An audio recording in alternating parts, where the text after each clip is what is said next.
tous, bonsoir, merci de votre fidélité. J'espère que vous avez passé un excellent week-end. Il est tout juste 18h30. Voici les titres du journal. Omicron se propage à une vitesse jamais vue auparavant à travers le monde. Au Maroc, on craint une flambée de cas.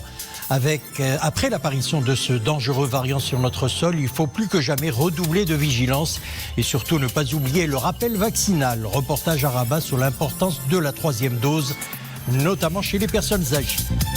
Et en raison du Covid, les vagues ne trouvent plus preneur. Les écoles de surf ont presque toutes baissé le rideau chez nous suite à la pandémie. Le site de Sidi Kaouki, près d'Essaouira, souffre de la crise sanitaire. Pour les professionnels, tous les espoirs sont tombés à l'eau. L'activité se trouve au creux de la vague. Notre page culturelle sera consacrée ce soir au fondateur de l'école des beaux-arts de Tétouan. Abdelkarim Louazani expose ses œuvres à la galerie Quinte à Tanger. L'artiste nous renvoie à travers ses œuvres à cette image de gaieté infantile avec des couleurs primaires. Nous découvrirons cela en fin de journée.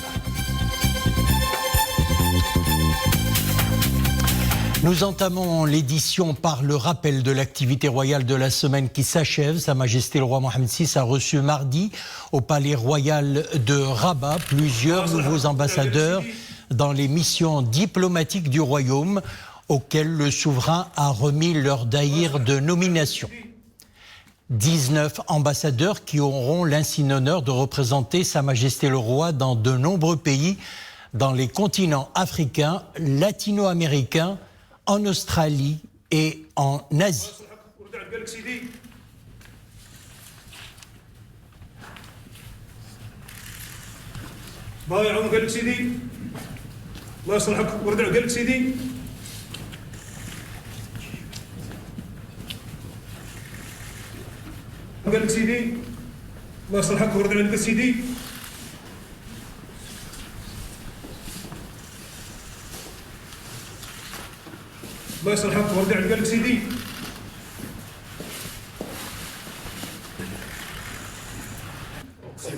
À cette occasion, les nouveaux ambassadeurs ont prêté serment devant Sa Majesté le Roi.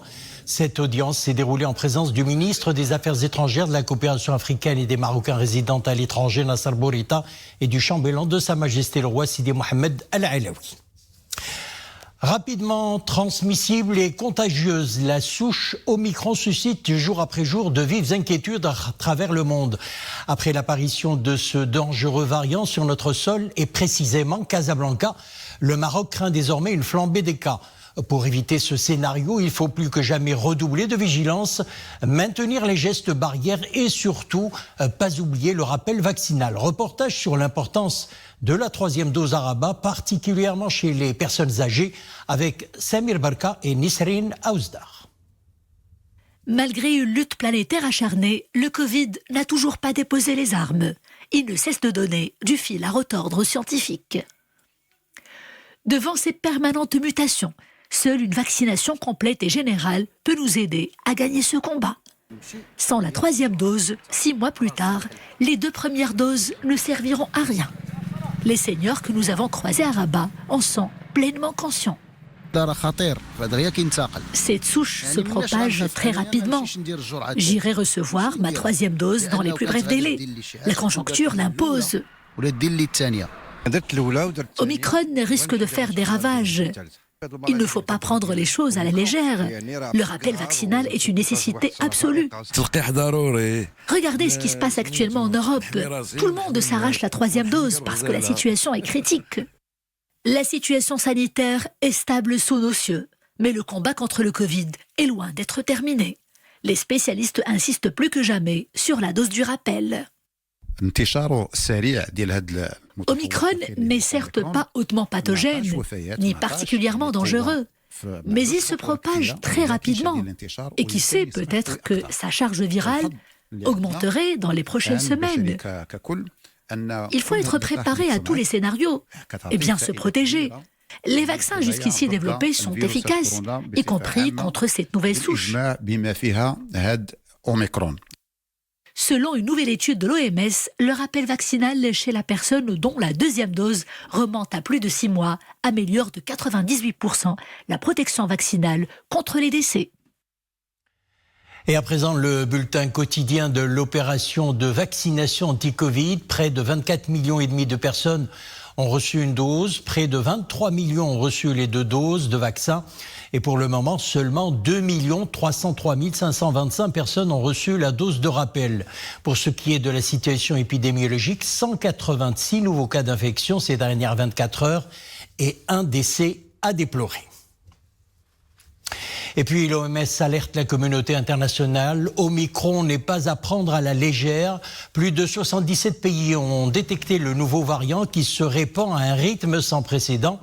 En Europe, par exemple, la nouvelle souche pourrait être dominante d'ici la mi-janvier. Le continent est affolé et les prévisions épidémiques s'assombrissent. Les Pays-Bas sont placés dès aujourd'hui en confinement pour la période des fêtes de Noël afin de tenter de stopper la forte progression du variant. La Grande-Bretagne enregistre un record de contamination, près de 79 000 en 24 heures. Et puis aux États-Unis, Omicron est désormais présent dans au moins 44 États. Les États-Unis viennent de dépasser d'ailleurs la barre des 800 000 morts du Covid-19. Il a tout dévasté sur son passage. Le typhon Ray a fait au moins 108 morts aux Philippines. Le bilan pourrait s'alourdir à mesure que les équipes de secours atteindront les zones dévastées par le typhon. Le cyclone, accompagné de vents ayant atteint 195 km/h, a traversé le centre et le sud du pays, faisant s'envoler des toits, arrachant des poteaux électriques et coupant les communications avant de s'éloigner en mer de Chine méridionale. Quelques 300 000 personnes ont dû fuir leur domicile. Les Philippines, classées parmi les pays les plus exposés au changement climatique, sont balayées par près de 20 tempêtes tropicales ou typhons chaque année.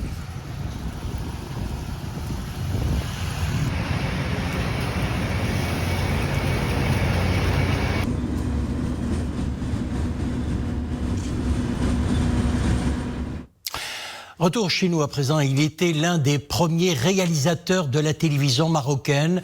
Ahmed Ammar n'est plus. Il est décédé à Salé, sa ville natale, à l'âge de 88 ans. Il avait assuré les premiers directs à la télévision nationale durant les années 60. Ahmed Ammar avait aussi accompagné à la fin des années 60 le lancement de plusieurs émissions télévisuelles de variété et de culture. Nous sommes à Dieu et à Dieu nous retournons.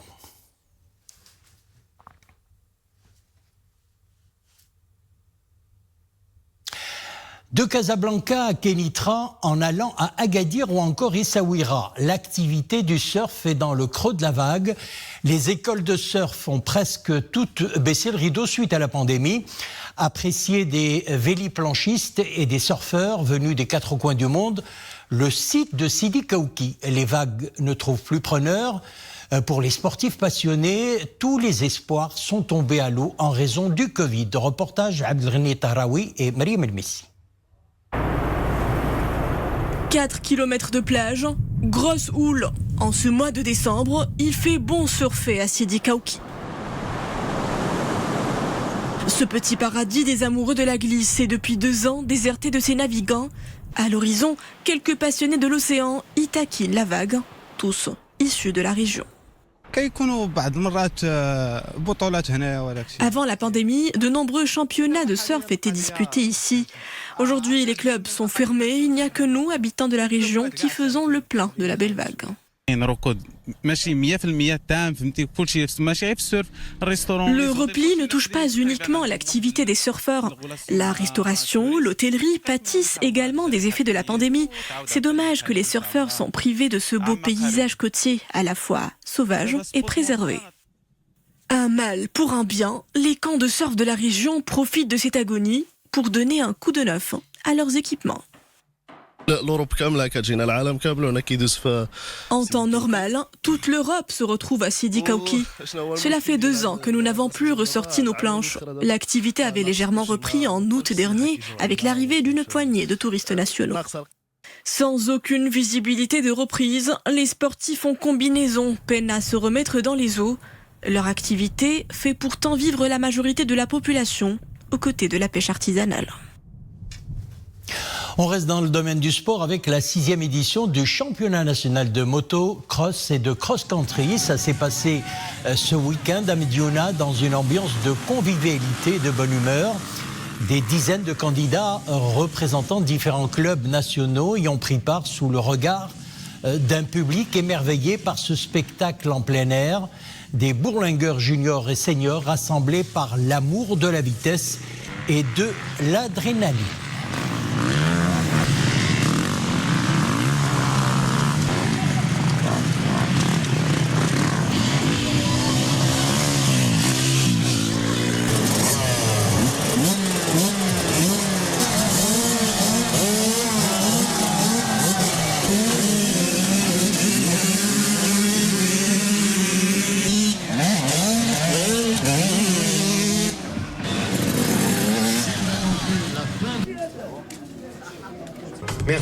Merci Tata Spike.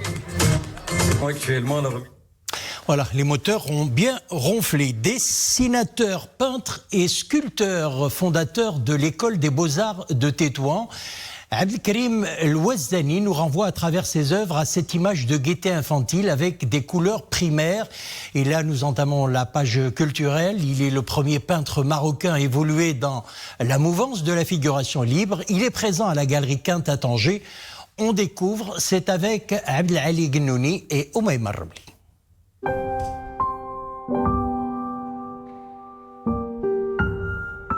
À première vue, on se croirait dans un univers pour enfants. Les formes se répètent, prennent différentes couleurs. Résultat, des œuvres d'une naïveté subtile, une douce simplicité et une spontanéité ingénieuse.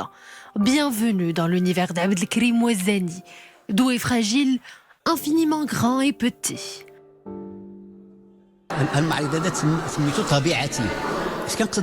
J'ai baptisé cette exposition Tabiati, traduisez ma nature.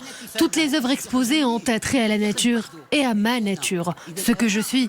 Je puise mon inspiration de Dame Nature. À première vue, mes œuvres peuvent paraître simples, mais c'est toute la beauté et la complexité de l'art naïf. Un art libre et enfantin. Dans ses œuvres, aucune frontière. L'artiste raconte des histoires enchantées et hautement colorées. Une figuration libre, très colorée, très optimiste, avec un message d'espoir, avec un message de bonheur et de paix.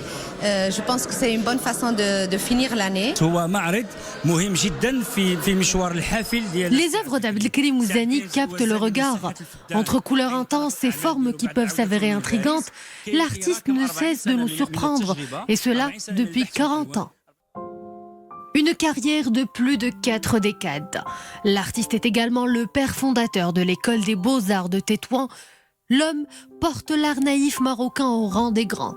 À son actif, plus d'une 40aine d'expositions dans les 4 coins du monde.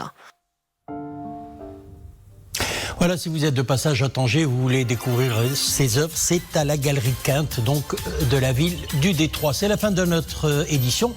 Merci de l'avoir suivi. L'info revient à 20h30. Excellente soirée, à demain, 18h30.